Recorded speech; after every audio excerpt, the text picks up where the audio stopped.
Hello, this video is to show the iPad photo workflow app. This is the application on the right side, and this application is used to offload images from your camera card onto your iPad, cull those, and name the files. All right, and we've got the iPad Files app on the left side open here to demonstrate what's going on as far as files and things.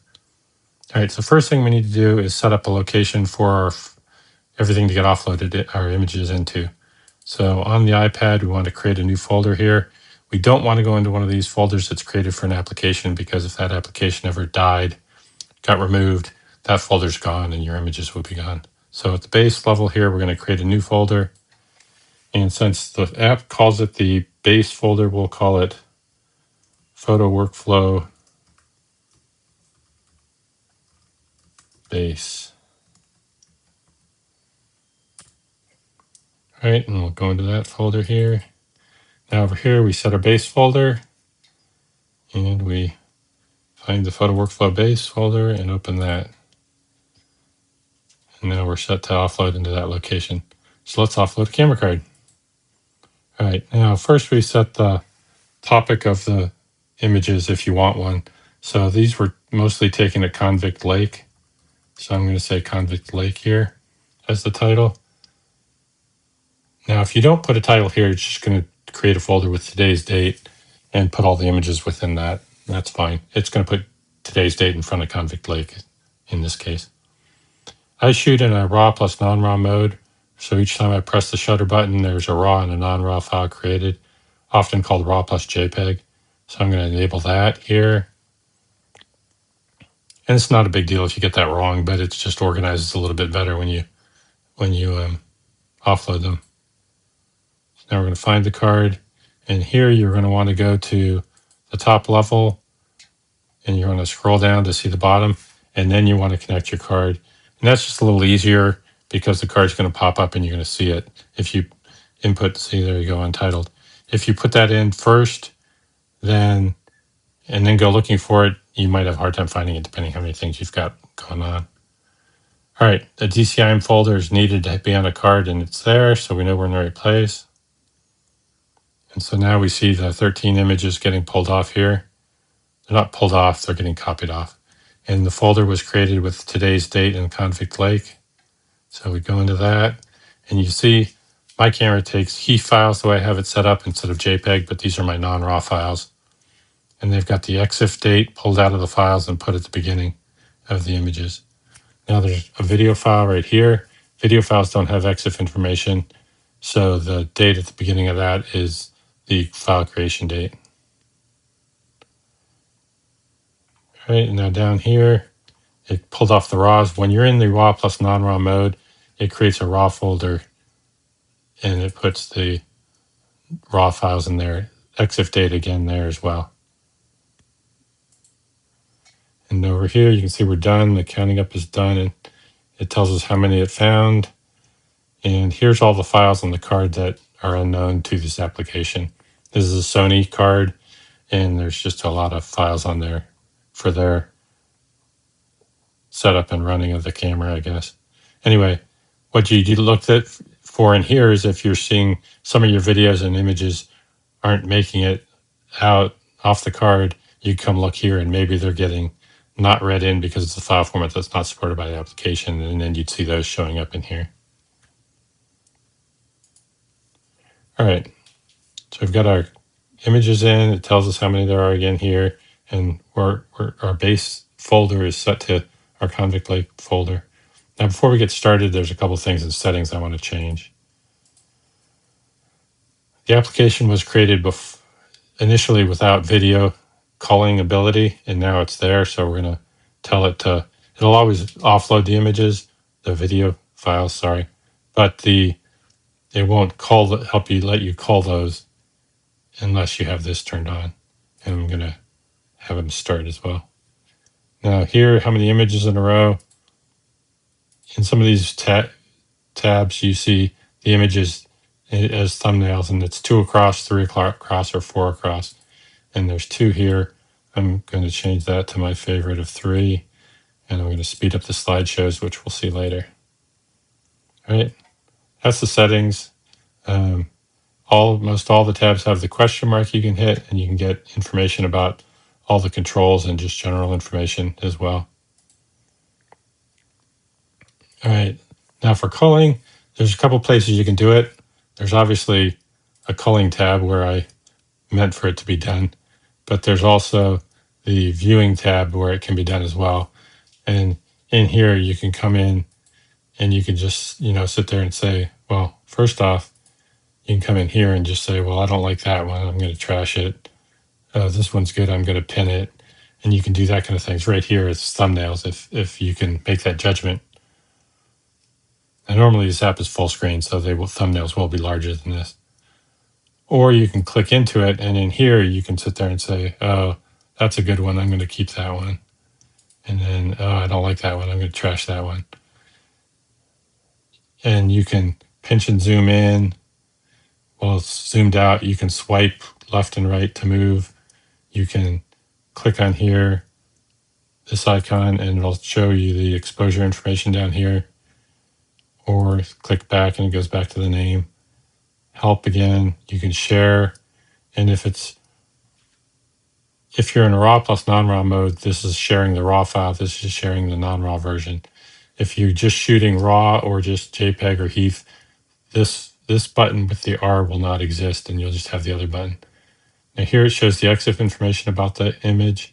Here's the basic stuff, and then here's the detailed. You can swipe that down to get rid of it. And this is a slideshow I'll show you later. All right. The other thing you can do is, if you do want to call here, there's a setting in settings where when you pin this image, it'll go to the next one automatically. So you can just sit there, trash, pin, and go through your images. All right. What we're going to really do is we're going to call in the culling tab. But first, demoing what I just demoed, I trashed a couple images. So I'm going to show you how easy it is to get them back. You come to the trash tab, and here's everything that's been trashed. If it's within the same running of the application, they're in the order they were trashed. But you just come in here and you can untrash them. And if you need to, you can zoom in and look at those full screen and stuff like that while they're trashed. But let's untrash everything. Now we've got a couple one that was pinned. We can unpin it here. Another thing we can do is back at home, you can come down and you can do unpin. So if you have a bunch that are pinned and you want to unpin them real quick and reread the images, make sure they're all there. Then we can go back in and start over. All right, so this is the video that plays the way I had it set up. And I can pin this one, which moves it up here into the pinned list. I can trash it, which you saw, it goes into the trash folder. And right here, you can see here's the trash folder.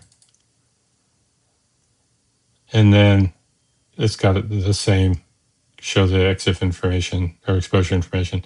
Anyway, this is a Ruddy Duck video. I'll pin that one. Here's another Ruddy Duck video. So I've got two that are the same topic. I like the bottom one better. So on the top, I can unpin, which puts it back down into the bottom, or I can trash pin. And what that does is it trashes the top image and pins the bottom image. So basically, it takes the one that's in the pinned list here, puts that in the trash folder, and takes this one and moves it up into the pinned. Replace. So there we go. We replaced it. You can see the initial one that was there is now in the trash.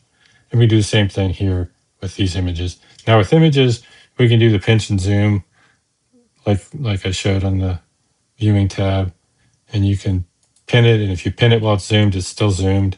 You see the magnifying glass here that tells you that it's zoomed in. Now here's another one. It's very similar. The boat is in pretty much the same location. I double tap on it. You get the same pan and zoom as the top one. It matches them. And so you can look at it and see which one's got better focus if that's what you're looking for. You can double tap on each one of these and it'll go back to full zoomed out. Now the bottom one, I like how the boat is centered between the rocks. So I'm going to pick that one over the other one. And you can see over here on the left now that top one got moved into the trash. This is a different image, so we're going to keep that one too, and we'll pin that one. And here's a boat. Yeah, I don't like that one as much. I'll trash it. Just trying to frame with the trees here, but there's no boat, so it's not really as exciting. Trash, trash, People, I like that. That gives something new topic. Looking at the boat. There they are pointing. I like the action and the zoomed out so I see the mountains. So we'll replace the top one with that one. And here's a boat picture. Let me go full screen here. Okay. We've got a boat on the lake. We've seen a boat on the lake. There's 4 of them here. Which way do I go to get to it? We're not sure. If there's more than 2 images here, this button will be there and you can go here and it'll show you all the pinned images. You can quickly scroll through and find what you want to compare to. I like that one better than this one, so it's trash it. A paddle border. Now the rotation of the iPad is common while I'm culling. And I know the next one's going to be tall here, so I'll do this. So I'd have my iPad in landscape mode when I'm looking at 2 portrait images like this. You're maximizing the utilization of the screen, see your images as large as possible. When you've got 2 that are 2 landscape images, you're going to want your iPad rotated portrait to cover that, and we'll see that in a bit. All right. So the kayakers, there's no mountains, and the lake and the mountains together are really what Convict Lake is all about to me. So I'm going to get rid of that one. Now, this is better. To tell you the truth, this is my safety shot.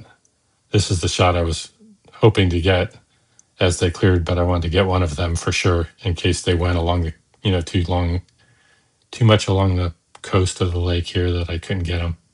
So anyway, like that one better than this one. Trash and pin. All right, now we're done.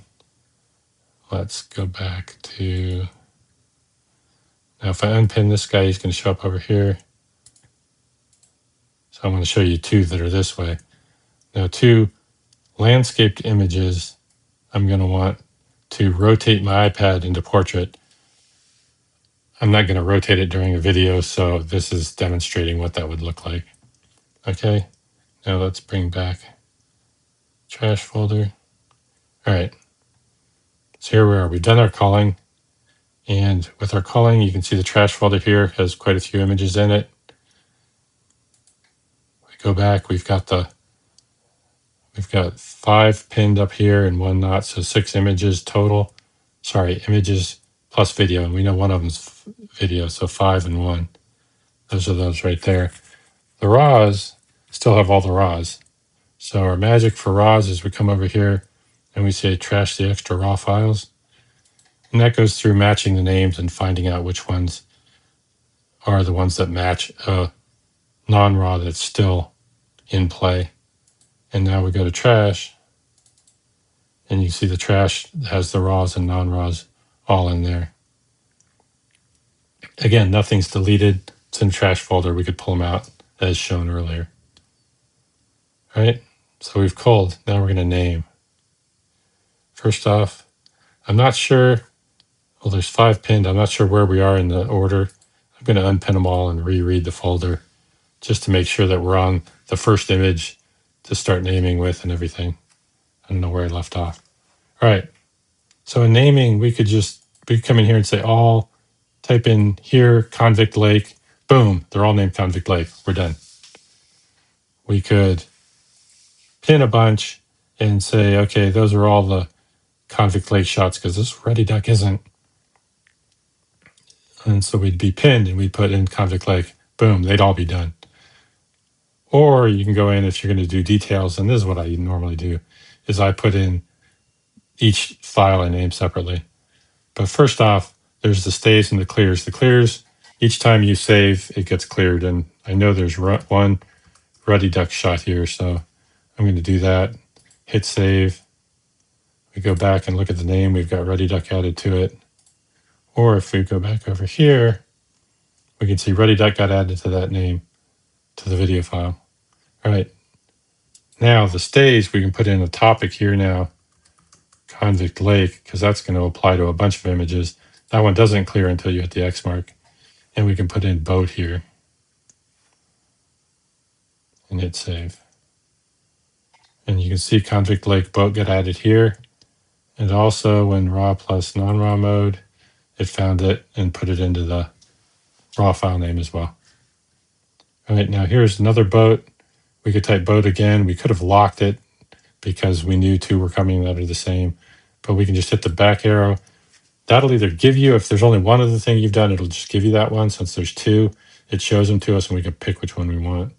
So we don't have to type it again. So we just, people, hit save, paddle, border,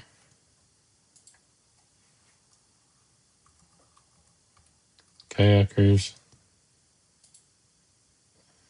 and there, we're done. We've named them all. Okay, so, and if we come back here, you can see they're all named. Now, also naming, in the culling tab, you can click on these names here and edit those. You can go into the viewing and do the same thing in here. Like I know on the paddle border, I put in a capital P for some reason. I don't know why. Right here, I know this is the paddle border. I could click on it here and go, why was that capitalized? And do that. Also, when you're in here, you could click on the file name here and edit that as well. All right. Now, say we have all of them pinned. We're at a point where they're all pinned. Or you want them all, almost all, so you sit there and you go pin them all. You can come over here and do that real quick. Now you can go into the pin tab and you can come in here and you can unpin and they go away. So see, this one just shows you what's pinned. So if I'm going to do a slideshow and I sit there, okay, these two are both boats. I like the first one a little bit better, so I'm going to unpin this one. The images are still all there, but I'm just selecting the pinned, right?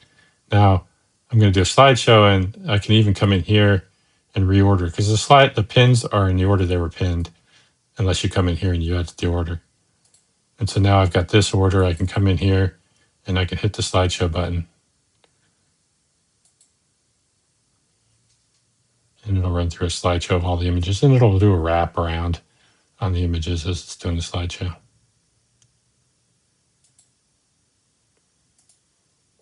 It's going to let me get to that button underneath. There we go. All right, so when you go full screen, this doesn't get in the way like this. So we've done our slideshow. So that's the pinned. Now, another thing you can do with the pinned is you could be at an event and have taken the pictures and you could be, or you could go on vacation with everybody and you're flying home, right? You're on the plane. You didn't pay the extra for Wi-Fi, but you want to share the images with them when you get home. You could pass your iPad to each one of them. You could even come in here into this settings and do disable trashing of images. So now when they're in here, there's no trash. They can't hit trash accidentally, but they could come into viewing and in here they could look through them and you could tell them if you like it, pin it. And they could pin the ones that they like the best and everything. And once they've got their favorites pinned, they go, okay, those are my favorites. And you say, okay, thanks, Gary. I'll share those with you. You come to home, save, Gary fave, save that. And now see there's a Gary fave.pp list over here. That file is just the names in text. But what you can do is you can do that with multiple people. And then when you get back home and you want to share them by printing or whatever, you can come in here and you can say, save load pinned list, Gary's favorite, load that one up, and you can see the three are pinned again. Even though I unpinned them all, that brings back the three that were pinned. And so you could get like everybody's favorites, have their own list. You can create a list. You want to do a slideshow, you can create a list of the sequence you want to do and save that and not worry about, the app turning off and losing your pin list or anything like that, or doing other things, and then you're going out doing another photo shoot. You come back and, okay, I want to do the slideshow for my client or for my family of the pictures from that one. You can go in there and use one of those saved lists. All right. So we've culled, we've offloaded, we've culled, and we've named. And we've even viewed a slideshow. One thing we've got is we've still got a trash folder here that's got 17 items in it. And it tells us right here. Now, trashing is disabled, so I can't get rid of it right now from inside the application. So I need to go back to settings and re-enable trashing. And now when we go to home, there's a button here to delete the trash folder. So if we hit this, this folder disappears and the application can no longer recover those images. They're gone. Now in the Files app, there is a little saving grace here, is that you've got recently deleted. And this will show everything that's been deleted. So you can see that this one is the one that just happened. So we can recover it. You can actually go into here and see what's in there and everything just to kind of verify it. Or all right, so what you can do here is you can like right sweep here on it with your finger. Mouse doesn't work. And you can recover. All right, now let's see what we got. On our iPad, in the photo workflow base, in Convict Lake, we have our trash file was recovered. Now it's trash 2. This application doesn't know anything about a trash 2. So you're going to have to get your hands a little dirty here and rename that to trash. That's a future thing I may add, is to recover that. Who knows? But now this is recalled trash. We can come in here and the app still doesn't know about it because it doesn't know that folder's back. It's not watching for that. We can reread the folder and now we've got our trash back. But anyway, that's the way to get your files back. All right. Anything left to do? Pin trash settings. I think we're done. All right. Hope this video helps you understand the application and how you can utilize it best to meet your needs.